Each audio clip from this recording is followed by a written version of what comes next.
I still remember the day my mother looked at me across the kitchen table and said, "We trusted her. We always trusted her more." Her voice was soft, almost broken. She didn't raise it. She didn't need to. Those words landed like a quiet door closing forever. I was sitting there with my hands folded in my lap, trying to keep them from shaking. The kitchen light was the same yellow it had always been, the one that made everything feel a little smaller, a little warmer, even when the air was cold.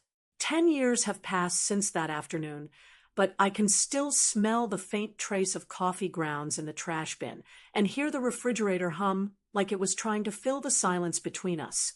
That was the last time I sat at that table as their daughter in the way I used to. After that day, I became someone they talked about in the past tense. Someone who chose her own way. Someone who didn't come home anymore. I was 22 then, just starting my third year of medical school. My sister Lena was 25. She had always been the bright one in their eyes, the one who smiled easily, who called every Sunday without fail, who remembered birthdays with handmade cards and little pots of flowers she grew on her balcony. I was the quiet one, the one who studied late into the night with a desk lamp that buzzed when it got too hot, the one who forgot to call because time slipped away between lectures and labs, the one who came home with report cards full of A's, but never quite loud enough for anyone to stop and really look. When Lena told them I had dropped out, that I was wasting their money, lying about my classes, embarrassing the family, they believed her. Just like that. No questions. No call to the dean's office. No request to see my transcripts or my schedule or even a single page from my notebook. They believed her because she cried when she said it. Tears have always spoken louder in our house than facts ever could. They stopped sending the small amount of money they had been contributing toward tuition. They stopped answering my calls after the first few tries. My father wrote one short letter on plain white paper. The handwriting was careful, like he had measured each word. We can't support someone who lies to us. That was all. No explanation. No goodbye. Just those 9 words and his signature at the bottom. The envelope had a single stamp in the corner, the kind with a flower on it that my mother always liked. I kept the letter for a long time, folded in the back of my wallet, until the paper became soft and worn from being handled too much. I didn't cry that day. I couldn't afford to. Crying would have meant stopping, and stopping would have meant she won completely. I refused to let her lie become my truth. So I folded the letter one more time, put it away, and went back to the library. I opened my biochemistry textbook and kept reading, even though the lines blurred, for a while. I worked nights at a diagnostic lab to pay what I could. I took out more loans than I wanted to think about. I ate instant noodles and bananas because they were cheap and didn't need cooking. I slept 4 hours a night, sometimes 5 if I was lucky. I kept going because giving up would have proven her right in their eyes, and I couldn't bear that. Yesterday morning, I was standing in the hospital cafeteria holding a paper cup of coffee that had already gone lukewarm. My phone rang, an unknown number with our local hospital area code. I answered without thinking much about it. "Dr. Thompson?" "Yes." "This is Nurse Carter from Trauma. We have a critical incoming. Female, 35. Motor vehicle collision. Massive internal bleeding. You're next on call for exploratory laparotomy." I set the coffee down. "I'm on my way." I walked the long corridor to the operating suite. The fluorescent lights overhead made everything look too bright, too sharp. I changed into fresh scrubs, tied my hair back, scrubbed my hands and forearms until the skin felt tight. I stepped into the room just as they wheeled the patient in. The team was already moving, efficient, quiet, practiced. Monitors beeped in steady rhythm. I pulled on gloves and stepped to the table. The anesthesiologist gave me a quick nod. I looked down at the face under the drapes. "Lena, My sister. Her skin was pale under the bruises. One eye was swollen, almost shut.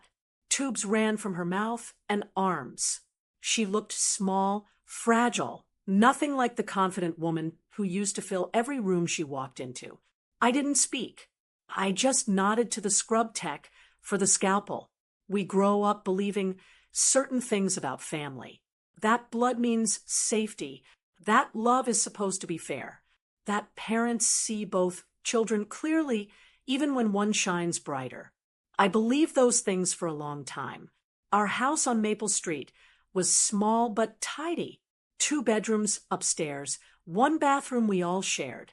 The kitchen had yellow curtains my mother sewed herself, and a table that wobbled unless you put a folded napkin under one leg.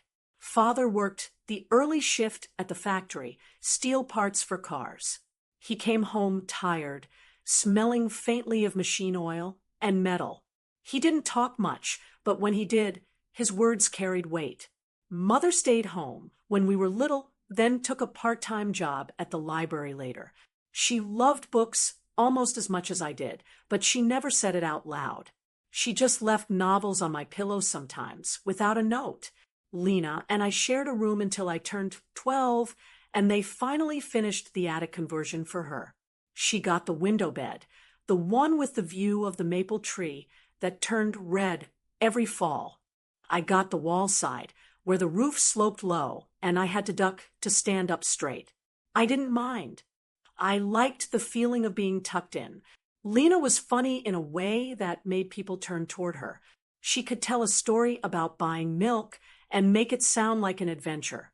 Strangers in the grocery line would laugh with her.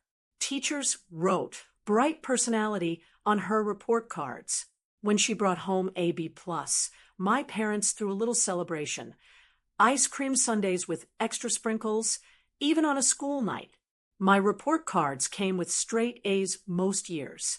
My parents would nod, say, "That's nice, dear," and move on to whatever Lena had done that week. I told myself it didn't matter. I told myself hard work would speak for itself eventually. When I got accepted to college on a partial scholarship, they were proud for about a week. Then Lena announced her engagement to Mark. The wedding planning swallowed the house. Fabric swatches covered the kitchen table, guest lists taped to the fridge.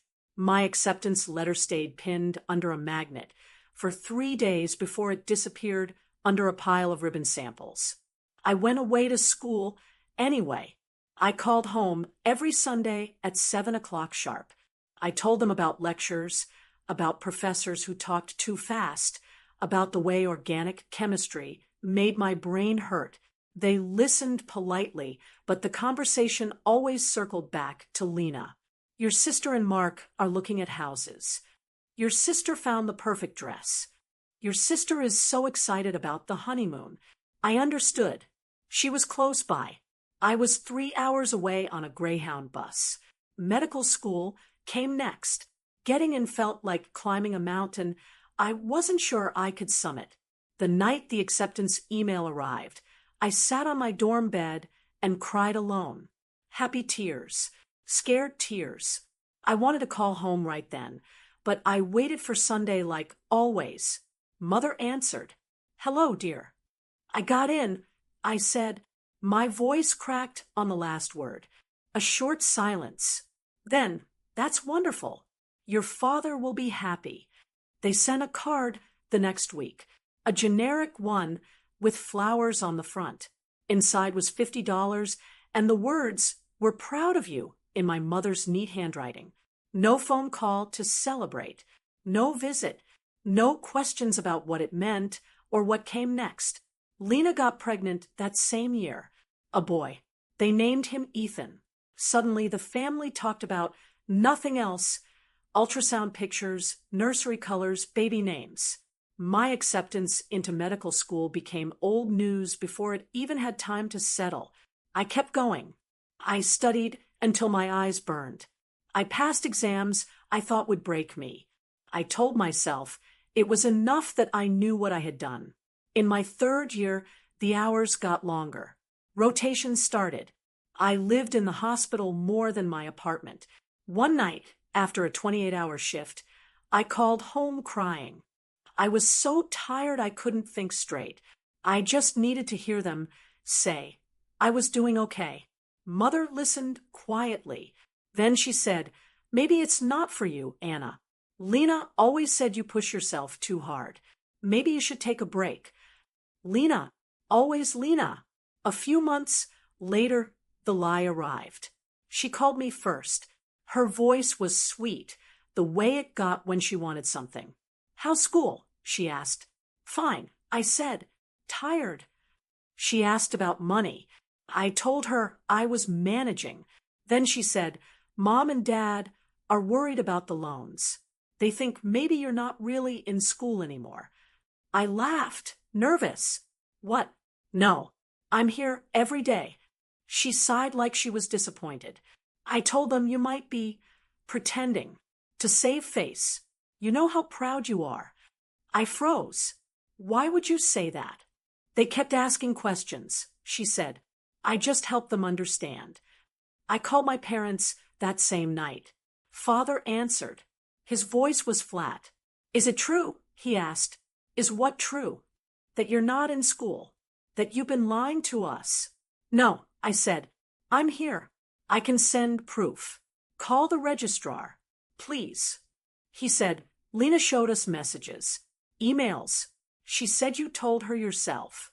I begged. I told them I would drive home the next weekend with every document I had. Mother took the phone. We don't need to check. Anna, we trust our daughter. Which daughter? The question burned in my throat, but I swallowed it. They stopped the small checks they used to send. No more monthly help. No more. How are you doing? Texts. Just silence. I was 22 and suddenly completely alone. I didn't tell my classmates. I didn't want the pity in their eyes. I worked every shift the lab offered. I ate whatever was on sale. I studied in the hallway when my roommate had friends over. I told myself it was temporary. I told myself I would prove them wrong by finishing. Years passed in a blur of white coats, beepers, and sleepless nights. I graduated medical school. I matched into a general surgery residency. I became a surgeon. Trauma, mostly, the kind of cases where seconds matter more than anything else. I met James during my second year of residency. He was a radiologist, calm and steady, the opposite of chaos. He listened when I told him the story one night over takeout pizza. He didn't say much at first. Then he said, they'll regret it one day. I smiled, small and tired. Maybe. We got married in a quiet ceremony at the courthouse, just us two friends as witnesses, and a clerk who smiled when we kissed.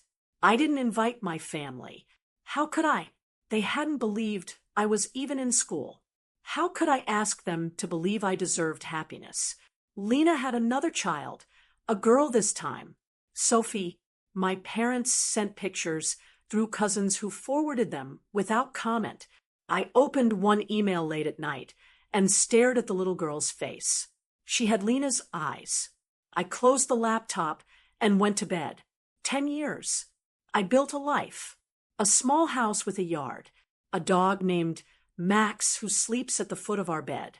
A routine that felt safe. I saved lives. I came home to someone who loved me. I told myself it was enough. But the quiet hurt never quite left. The tensions were never loud. They were soft, constant, like background noise you learn to live with until you don't notice it anymore. After the lie, I stopped calling. Not out of anger, at least not the kind that shouts. Out of survival. Every unanswered call felt like pressing on a bruise. I heard updates through relatives. Lena bought a bigger house. Lena got a promotion. Lena's children were growing fast. My parents doted on them, babysitting school plays, birthday parties. They were needed again. I was the shadow sister, the one who chose her own path, the one who didn't come home for holidays, the one people stopped asking about after a while. One Christmas my aunt called. "Your mother misses you?" she said.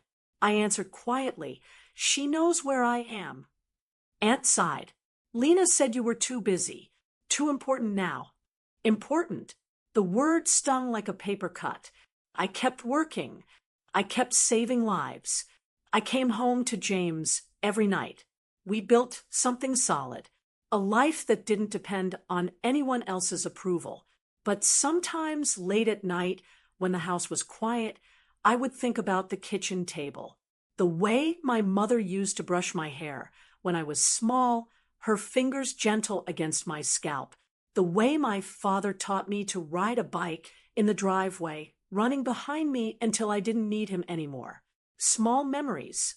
They stayed. 5 years after the lie, I almost reached out. I had just finished a difficult case. A 6-year-old boy with a ruptured appendix. I closed him up cleanly. He woke up smiling. I felt proud in a way that made my chest ache. I wanted them to know. I typed a message on my phone. I finished residency. I'm a surgeon now. I stared at the words for almost an hour. Then I deleted them. What if they didn't believe that either? Lena got divorced 3 years ago. I heard about it from a cousin who called to catch up. She had moved back closer to our parents. They helped with the children. They drove carpools and made dinners and read bedtime stories. They were needed again. I was still far away, still not needed. James and I dated for 4 years before we married. When we planned the wedding, he asked if I wanted to invite them. I said no. It's better this way. He hugged me tight. It's your choice. Always. Last year, my father had a small stroke. Mild, they said. He recovered well. I heard about it weeks later from the same cousin. I thought about calling. I even picked up the phone and scrolled to the old number. But I put it down. What would I say? I hope you're okay? After 10 years of silence, I let it go. Then, yesterday happened. The surgery lasted almost 5 hours. Spleen ruptured in multiple places. Liver laceration deep enough to make my stomach turn when I saw it, bleeding from places I couldn't see at first. I worked slowly, carefully. Clamp here. Suction. Another clamp. My mind kept flashing backward. Lena laughing in the backyard when we were kids, chasing fireflies in summer. Me watching from the porch steps because I was afraid of mosquitoes. Always watching. I stopped the major bleeding, repaired what I could, removed the spleen when it became clear it couldn't be saved. Packed, checked, repacked. Watched the numbers on the monitor slowly climb back toward safe. She stabilized. I closed the fascia, then the skin, layer by layer. In the scrub room, afterward, I stood at the sink and let the water run over my hands. It turned pink, then pinker, then clear. I watched it swirl down the drain. The circulating nurse came in. Her parents are in the family room. They want to thank the surgeon. I dried my hands slowly. I took off my mask. I walked down the hall. My mother was sitting with her head in her hands. My father next to her, staring at the floor like it held answers. They looked older, smaller. The years had carved lines around their eyes and mouths. I stood in the doorway. Mother looked up first. Her eyes widened. "Anna." I nodded. Father stood slowly, using the arm of the chair for support. You saved her." "I did my job," I said. Mother started crying. Not loud, just quiet tears that slipped down her cheeks. "We didn't know, we thought." I looked at them both. 10 years. I said, "She told you I dropped out, that I lied about everything. You believed her." Father looked down at his shoes. "We were wrong." Mother reached out a trembling hand. "Please, we were scared, confused. We didn't know what to believe." I took one small step back. I was scared too. I was alone. Silence stretched between us. Then I said, She's in recovery. She'll be okay. They'll move her to ICU soon. I turned to leave. Mother's voice stopped me. Anna, wait. I paused. She said, "Can we talk? Later? When things are calmer?" I looked at her face. The regret there was real, deep, the kind that comes after years of carrying the wrong story. I said, "Maybe." I walked away. The turning point wasn't the surgery itself. It was everything that came after. I went to the ICU an hour later to check on her. She was waking up slowly, fighting the sedation. I stood by the bed. Her eyes fluttered open, focused, recognized me. "Anna." "Yes." She tried to smile. It was weak, lopsided. "You saved me." I nodded. She whispered, "I'm sorry." I didn't answer right away. She swallowed hard. "I lied. Back then, I was jealous. You were always so strong, going places, doing things. I felt left behind, small. I listened." She said, "I told them what I did because I wanted them to see me. Only me. I wanted to be the one who mattered." Tears slipped from the corners of her eyes into her hair. "I ruined everything." I said, "You hurt me deeply," but I kept going. She nodded, small movement. "I know." I said, "Mom and Dad are outside. They've been here all day." She closed her eyes for a moment. I told them the truth. Yesterday, before the surgery, I told them everything. I said, "I know." She said, "They cried. For you. For what they did." My throat felt tight. She said, "I was wrong. For 10 years. I'm so sorry." I looked at her pale face, the bruises blooming purple and yellow. I said, "Get better. Rest now." I left the room. Outside, in the hallway, my parents were waiting. Father said, "Can we sit somewhere? Just for a minute." We went into a small consultation room down the corridor. 2 chairs, a table, a window that looked out on the parking lot. They sat. I stood. Mother spoke first. We were blind. We chose the easy thing. Her tears, her stories. We didn't want to believe we could be wrong about her. Father said, "We failed you completely." I felt something loosen inside my chest. Not anger, just sadness. Old, tired sadness. I said, "I waited for you to ask me, to check, to call the school, to give me a chance to show you. You never did." Mother cried again. Quiet. We were afraid of the truth. Afraid it would mean we had hurt one of our girls. So we chose the version that hurt less. I said, "The truth was I was trying. Every single day. Even when I was exhausted. Even when I was scared." Father looked up at me. His eyes were red. "We see that now." I looked at them both. 10 years. I said, "I don't hate you." They looked hopeful for the first time. I said, "But trust is gone. It takes time to build back. A long time." Mother nodded. "We understand." I said, "I need space. I need to think." They agreed. No argument. No pleading. I left the hospital that night feeling lighter and heavier at the same time. When I got home, James was waiting. He didn't ask questions right away. He just opened his arms. I walked into them and cried. Finally, quiet tears that had been waiting 10 years to fall. For the girl I used to be. For the family I lost. For the sister I saved anyway. The days that followed were strange. Not dramatic, just strange. Lena recovered slowly. Day by day. She moved from ICU to a regular room. Tubes came out. She started eating soft food. She started walking short distances with a physical therapist.